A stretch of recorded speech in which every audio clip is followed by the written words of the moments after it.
no livro de Deuteronômio, capítulo de número 8, por favor. Quinto livro da Bíblia, Deuteronômio, lá no comecinho, Pentateuco, capítulo de número 8. Eu quero ler com você alguns versos.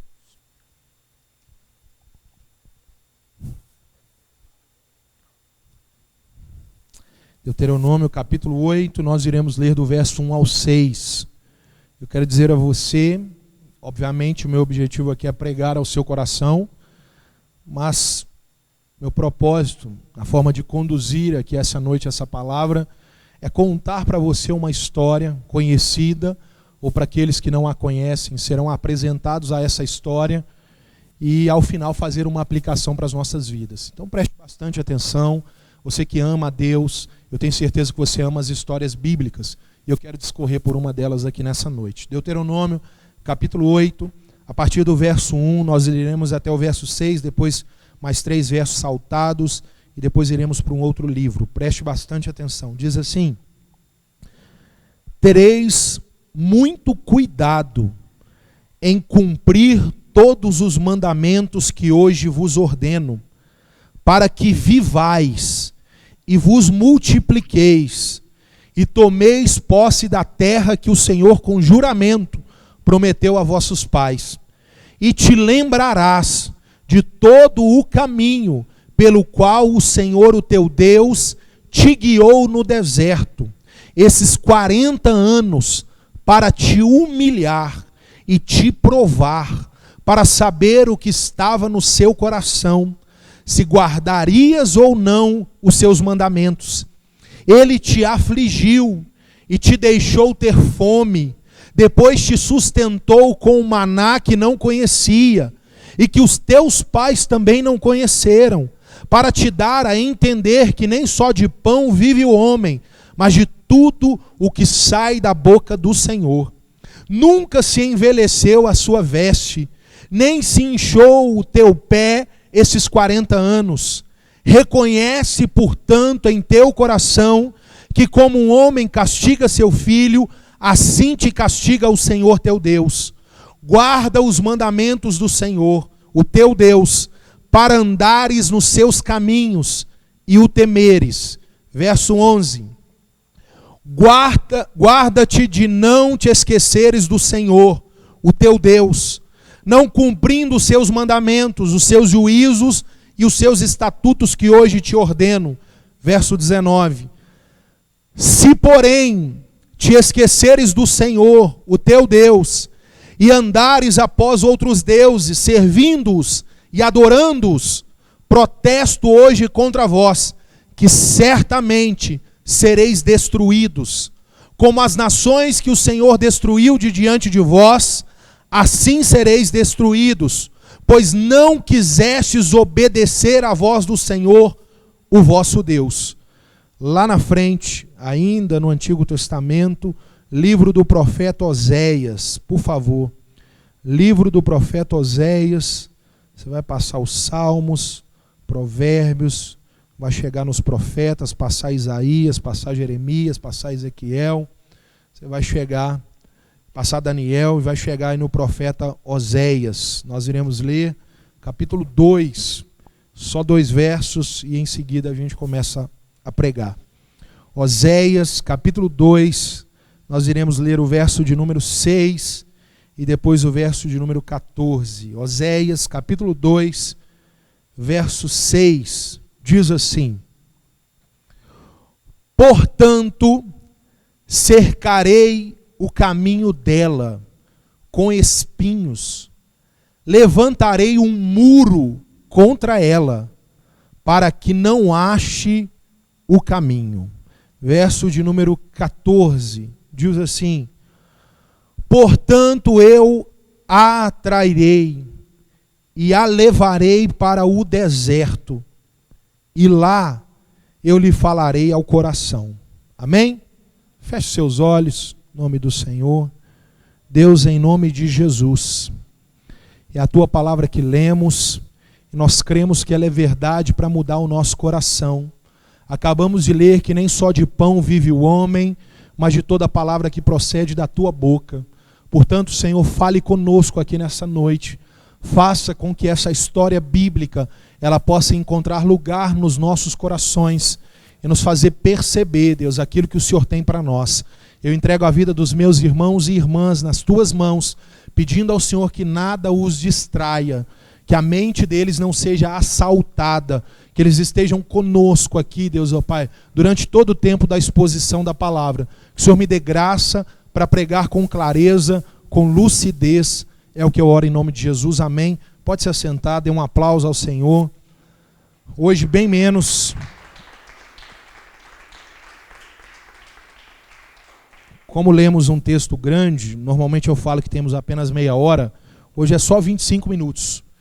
25 minutos que eu tenho certeza que dá para você segurar aí, não precisar mexer no celular, não precisar responder ninguém.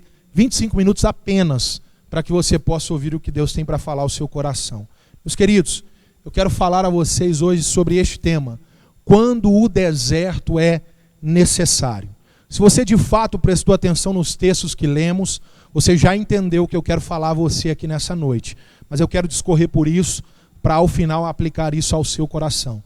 Nós sabemos que é cientificamente comprovado que a memória humana, ela depende da repetição. Nós dependemos de que algo seja repetido para que isso fique gravado na nossa memória. A nossa memória ela é fortalecida a partir do momento que nós trabalhamos ela, quando nós lembramos daquilo que não podemos esquecer. Caso o contrário, nós teremos o que conhecemos como memória curta. A pessoa que se lembra de algo por um curto espaço de tempo e depois não se lembra mais. Israel, a nação de Israel, a nação do Antigo Testamento, parece ter esse problema que acabei de citar. O problema de memória curta. Israel se esquece facilmente das histórias em que o Deus deles construiu em torno deles. Esse texto que lemos, o primeiro deles, Deuteronômio, ele aponta para um momento específico da história de Israel. Eu quero chegar nesse texto, mas para que eu faça aqui uma construção e ele ganhe peso, eu preciso que você se lembre lá de trás, quando no início do livro do Êxodo, a Escritura diz para nós que Deus se lembrou do seu povo, o povo que estava sofrendo de 400 a 430 anos na mão de Faraó. A Bíblia diz que se levanta um Faraó que não conhecia a José, o José que foi o governador do Egito, e ele passa a escravizar o povo de Deus. A Bíblia diz que Deus se lembra, levanta um homem chamado Moisés. Esse homem, quando é levantado por Deus, tem a altura de 80 anos de vida. Quantos anos? 80. Deus o chama e o capacita e o leva de volta ao Egito, e lá desce contra o Egito 10 pragas. Deus arranca o seu povo das mãos de Faraó com um braço forte, e esse povo começa a peregrinar no caminho do deserto. E eu entro pelo deserto com os irmãos, lembrando a vocês que logo depois da saída da terra do Egito, eles se deparam com o primeiro obstáculo. Esse obstáculo é, sem dúvida alguma, um dos obstáculos vencidos mais espetaculares do relato bíblico. É o espetáculo da abertura do Mar Vermelho, quando todo aquele povo, e note, nós não estamos falando de poucas pessoas, é no mínimo 2 milhões de pessoas saindo do Egito, carregando as suas coisas. Mas quando eles se deparam com o Mar Vermelho, a Escritura diz que eles começam a lamentar e chorar, dizendo que eles iriam morrer pelas mãos de Faraó. Porque a Bíblia diz para nós no Êxodo que nesse momento o exército de Faraó aparece no horizonte atrás deles. Então eles estão cercados, detrás tem o exército de Faraó e diante tem o Mar Vermelho. A Bíblia diz que nesse momento Moisés ora ao Senhor e Deus manda ele tocar nas águas com a sua vara. O mar se abre e o povo passa a pés enxutos. Quando o povo passa, Faraó entra com o seu exército e Deus manda novamente Moisés tocar na água, e as águas se fecham e os exércitos de Faraó com seus carros e cavaleiros são vencidos. A partir daqui você deve pensar como eu, se você não conhece o relato, que esse povo vai ser fiel a Deus. Esse povo vai amar o Senhor depois de um milagre tão maravilhoso. Nós passamos um capítulo e logo em seguida esse povo vai blasfemar contra Deus. Vai falar contra Deus dizendo: nós estamos com saudade da comida do Egito. O Egito era melhor para nós. Lá tínhamos carne, lá nós tínhamos cebola, lá tínhamos os temperos. Coisa maravilhosa era a vida no Egito. Eles ignoram a escravidão, eles ignoram o sofrimento e eles suplicam por algo que os aprisionava. Nesse momento a Bíblia diz que Deus atende a súplica deles, manda um maná, uma espécie de pão que não dá para definir o que é. É muita ousadia de algum pregador querer definir para você o que é, não sabemos, porque o texto diz: ninguém conhece, os homens não conheciam e não tem um exemplar para nós sabermos do que se trata. Mas nós, pela fala do Senhor Jesus em João capítulo 6, temos a ideia que trata-se de um pão. Esse pão desce dos céus e o Senhor manda um recado: diga ao povo que não precisa recolher para o outro dia. Pega só para o dia, porque no outro dia vai ter chuva de novo de maná. Deus vai alimentando o povo. O povo diz que o pão não basta, quer carne. Deus manda um vento oriental que traz codornas voando baixo. O povo abate, cozinha e faz um churrasco de codorna. Coisa maravilhosa, Deus suprindo as necessidades. Esse povo tem sede, Deus manda tocar na rocha, a água sai da rocha. Esse povo reclama de Moisés, reclama contra Deus. Eles vão enfrentando muitas coisas. É fome, é sede, é frio. Na hora do frio, Deus coloca uma coluna de fogo para guardá-los do frio. Durante o dia, quando o sol está escaldante, Deus coloca uma nuvem para protegê-los. Deus vai guardando, Deus vai protegendo eles, até que chega lá no Êxodo capítulo 19 ao 20 até o 32, quando narra para a gente a história do bezerro de ouro. Esse povo larga Deus e faz um ídolo para si, e esse povo vai caminhando, vem serpentes, vem escorpiões, eles chegam diante da terra prometida, os espias entram, mas eles não querem ouvir o que Josué e Caleb dizem, que a terra é boa e Deus vai dar vitória. Eles voltam e entram no texto que nós lemos. Quando esse povo chega diante da terra, havia quase 2 anos apenas que eles estavam peregrinando no deserto. Com menos de 2 anos eles chegaram onde Deus falou que os levaria. E eles só demoraram porque Deus tinha que entregar a lei. A demora foi porque Deus tinha que entregar a lei. Mas o caminho era próximo. Mas o texto que lemos em Deuteronômio capítulo 8 diz que Deus fez com que eles peregrinassem 40 anos no deserto para humilhá-los e provar o que tinha no coração deles. Deus faz com que o deserto seja uma necessidade para testar o coração daquelas pessoas. E agora, Deuteronômio capítulo 8, sabe o que aconteceu? O povo andou os 40 anos e mais uma vez estão diante da terra, novamente, pela segunda vez, para agora sim eles entrarem diante da terra prometida, dentro da terra prometida. Aí nesse momento em Deuteronômio capítulo 8, e a saber, todo o livro de Deuteronômio, ele é composto por 3 discursos de Moisés. E aqui nós estamos dentro de um dele, onde o próprio Deus fala na boca de Moisés.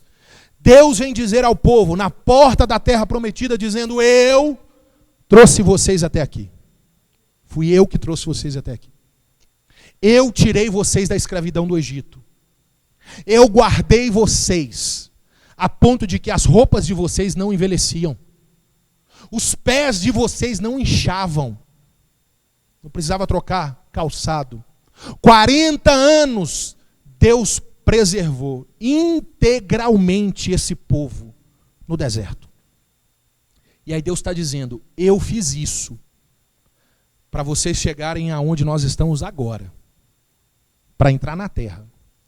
Mas eu quero dar alguns lembretes para vocês, porque doravante, daqui para frente, vocês vão entrar numa terra boa, e vocês vão plantar e vão colher. Vocês vão ter onde se abrigarem. Vocês não vão morar mais em tendas, mas agora vocês terão as suas casas. Deus vai dizendo para eles que lá não haveria escassez de água como no deserto. Agora eles teriam rios, ribeiros de água à vontade para eles. Deus vai fazendo um discurso. E por 7 vezes, nos 20 versículos de Deuteronômio, aparecem as expressões: lembrem-se, Não se esqueçam. Deus vai dizendo, vocês vão entrar, mas lembrem-se. Vocês vão entrar, mas não se esqueçam. Deus parece alertá-los, versículo 12 e 17, sobre a presunção, a prepotência. Deus está dizendo, vocês eram escravos. Vocês só não são mais escravos porque eu libertei vocês, não se esqueçam disso. Vocês não eram ninguém, vocês eram uma nação humilhada, vocês nem povo era, fui eu que tornei vocês nisso. Não se esqueçam, lembrem-se. Eu paro aqui para aplicar, porque parece muito a nossa história. A gente vem para a igreja, aprisionado pelo Egito. E Deus, em graça, em misericórdia, Ele nos arranca de lá. E Ele começa a trabalhar nas nossas vidas, sem que nós tenhamos o direito de coisa alguma, por graça.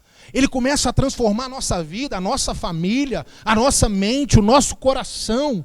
Acontece que quando o tempo passa, muitos se tornam presunçosos. E eles começam a vincular o coração deles não mais a Deus, mas aquilo que Deus deu, mas aquilo que Deus fez. Deus deixa de ser interessante para esses. Deus não mexe mais com o coração desses. O que mexe com o coração deles são as coisas que Deus pode dar, mas não o Deus que as dá. Esse texto aponta para isso. O Deus ciumento, não se escandalize. Tiago, na sua carta, diz que o Espírito de Deus arde em ciúmes por nós. Deus nos ama tanto que Ele tem um ciúme santo por nós. O Deus que nos ama e não quer nos perder, Ele alerta. Lembrem-se, não se esqueçam de mim. Deus parece aqui dar um grito de clamor dizendo, não se esqueçam. Eu vou colocar vocês dentro de algo tão maravilhoso que eu prometi aos pais de vocês, que quando eu faço algo, eu faço com tanto amor, que eu sei que pode ser que o coração de vocês se esqueçam de mim. Deus está preocupado e está alertando eles disso.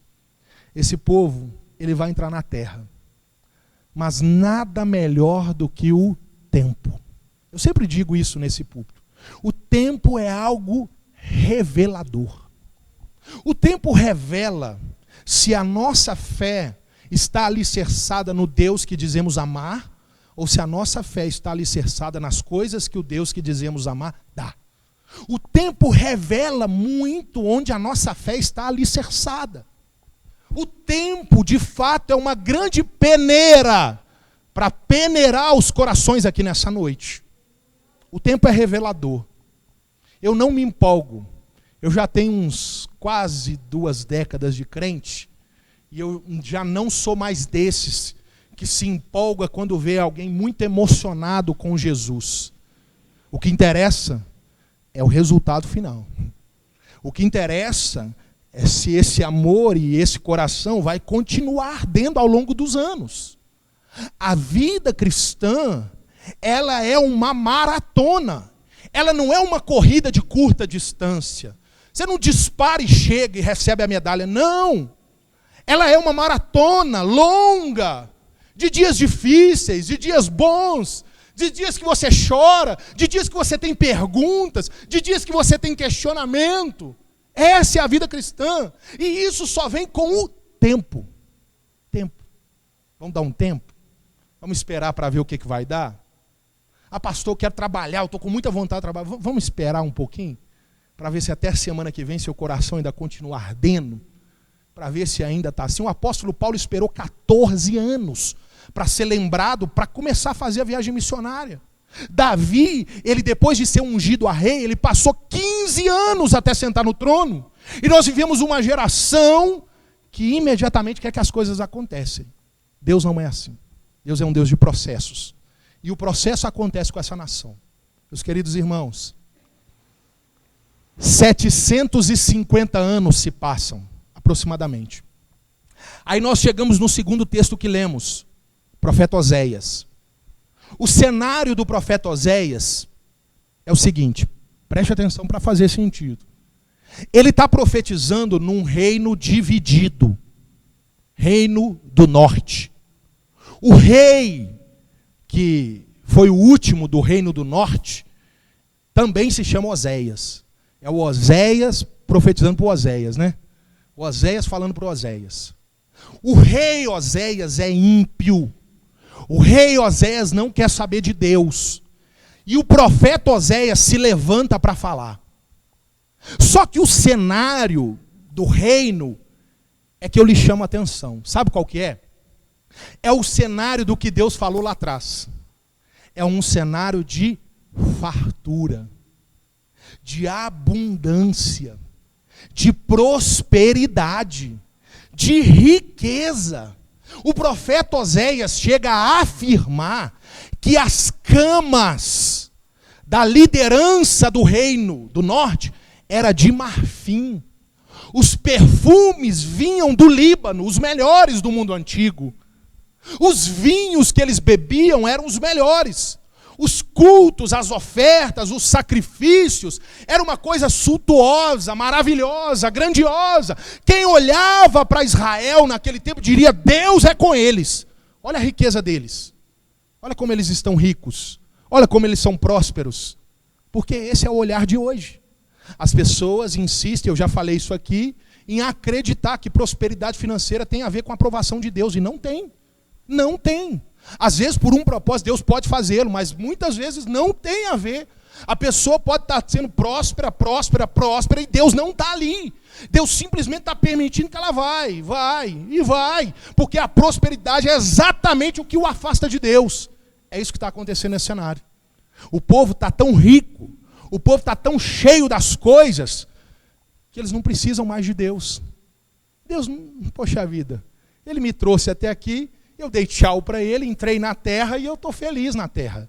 Ele é só alguém que me leva para o que eu realmente quero. E o que eu realmente quero não é Ele. O que eu realmente quero é o que Ele me dá. Ele só me leva. Ele só me acompanha.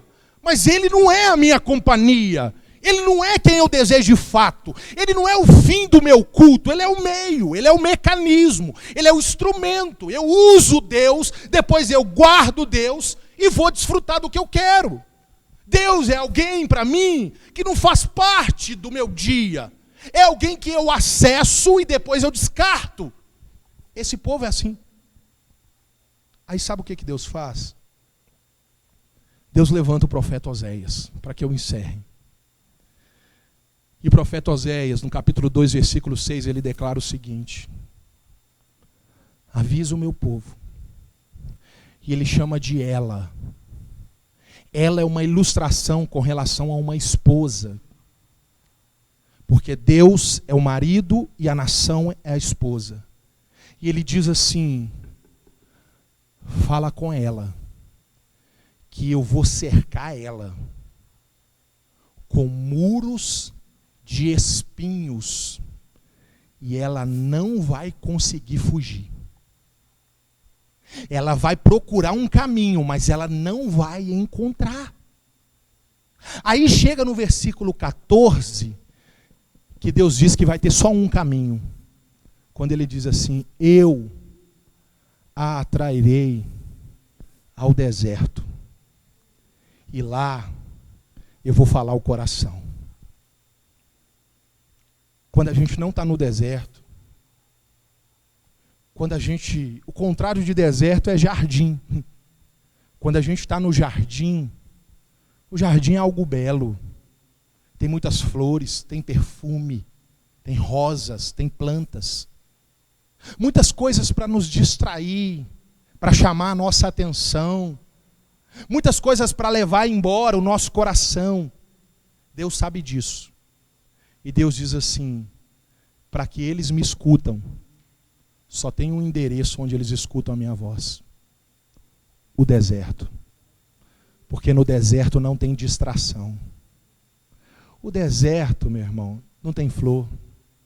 O deserto só tem areia e sol.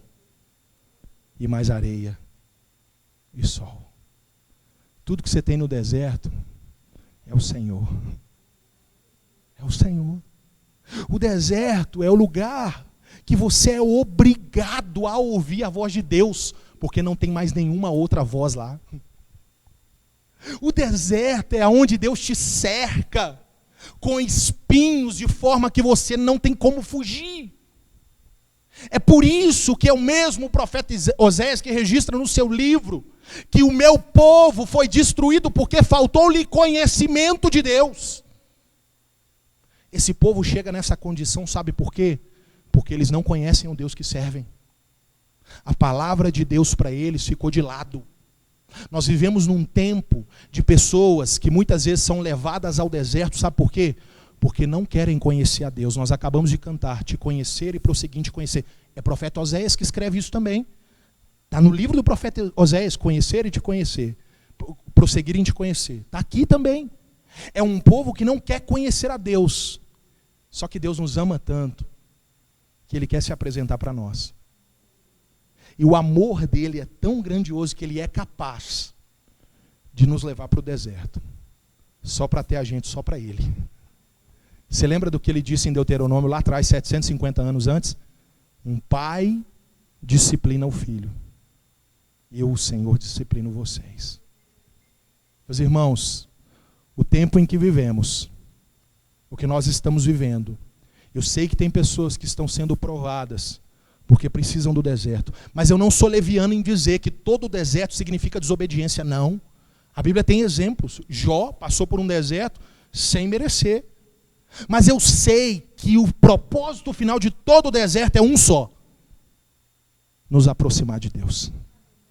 Fazermos conhecê-lo mais e mais e mais.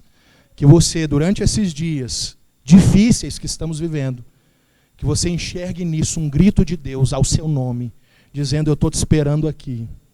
Aquele tempo que você me ouvia, daquele tempo que eu te ouvia, daquele tempo que você orava, que você chorava, que você clamava. O problema é que você está muito cheio de distrações. O problema é que tem muitas coisas te cercando. Então eu preciso te retirar disso, para que você tenha só a mim. Se coloque de pé no seu lugar, em nome de Jesus.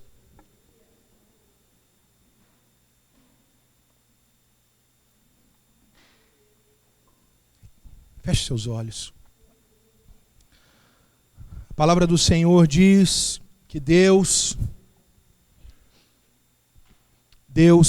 Ele conhece todas as estrelas do universo. E Ele chama cada uma delas pelo nome. O salmista no Salmo 19 diz que os céus proclamam a glória de Deus e o firmamento anuncia as obras das suas mãos. Esse Deus maravilhoso, esse Deus grandioso, esse Deus que, conforme o profeta Isaías, mede as águas da terra na palma das suas mãos. Esse Deus tem saudade de nós. Que amor é esse? Que amor é esse? O salmista diz: quem é o homem para que o Senhor se lembre de nós? Ah, meu querido, minha querida, Deus poderia simplesmente descartar. Deus poderia muito simplesmente dizer: você quer levar essa vida, então leva. Mas Ele nos ama tanto que Ele é capaz de nos atrair para o deserto. O deserto não é um acidente. O deserto não é um erro de Deus. O deserto é uma agenda de Deus que Ele marcou para falar ao seu coração. Que você possa enxergar os dias difíceis como um momento particular com o Senhor. Que você aproveite esse cenário onde todos estão desesperados. E você também está com o seu coração ansioso. Mas você sabe que tem um lugar que é só seu e de Deus. Um lugar onde não tem distração. A água precisa vir dele, é Ele que faz brotar. A comida precisa descer do céu, porque senão não tem. É aquele lugar da provisão, é aquele lugar que, se não for Deus, não acontece. Ah, Senhor, nós cremos, Pai. Nós cremos no Teu amor. Deus, aplica essa palavra aos nossos corações. Desperta-nos, Senhor, para percebermos que há momentos que o deserto ele é uma necessidade. O nosso coração se encheu de tantas coisas. Nós ficamos deslumbrados com a terra. Nós ficamos deslumbrados que a gente planta e colhe, e isso foi enchendo o nosso coração, e daqui a pouco o Senhor tem que vir tirar, para a gente se lembrar do Senhor. Eu tenho certeza, Deus, que tem pessoas aqui no nosso meio, que têm vivido dias de deserto, mas Deus te trouxe aqui, meu irmão, minha irmã, para te dizer que Ele continua no controle, que Ele chama o seu nome do deserto, que Ele está te esperando para aquele momento de intimidade, aquele lugar que não tem distração, que o seu tempo é todo dele, que o seu coração é todo dele, que a provisão não vem mais pelo seu trabalho, pela força do seu braço, pelo seu conhecimento, mas a provisão vem porque Deus manda. Ah, Senhor, faz isso sobre as nossas vidas, Pai, no nome de Jesus. No nome de Jesus. Você pode estender as suas mãos em posição de receber. Deus, obrigado por essa noite. Obrigado por essa oportunidade de te adorar. Obrigado pela oportunidade de te ouvir, Senhor. Quantas pessoas, ó Deus, desejariam, ó Deus, ouvir a tua voz. Pessoas que estão aprisionadas em tantas coisas, tantos vícios, em tantas práticas, ou muitas delas que estão no inferno e não tem mais essa possibilidade. Mas nós estamos aqui como privilegiados, como filhos, recebendo a disciplina do Pai. Obrigado, Senhor, obrigado. Obrigado por esse amor. Obrigado porque o Senhor não nos abandonou. Obrigado que o Senhor não nos deixou a nossa própria sorte. Obrigado, Senhor, que o Senhor nos alerta, que o Senhor nos chama. Obrigado, Deus. Portanto, eu te peço, aplica essa palavra ao nosso coração. Que no restante da semana, que o Senhor continue ministrando e completando ela, Deus, ao nosso coração. Guarda também as famílias, guarda os casamentos, guarda os negócios, os empregos, os filhos, os nossos idosos, as pessoas do grupo de risco. Guarda a nossa igreja, Deus, que em tempos difíceis, Pai, que a tua voz não falte para nós. É o que eu em nome de Jesus, que o amor de Deus, o Pai, a graça salvadora do Filho Jesus Cristo e as doces consolações do Espírito Santo de Deus repousem sobre a sua vida, sobre a sua família, sobre a igreja de Cristo na face da terra. Aquele que crê, diga amém e dê um aplauso ao Senhor Jesus.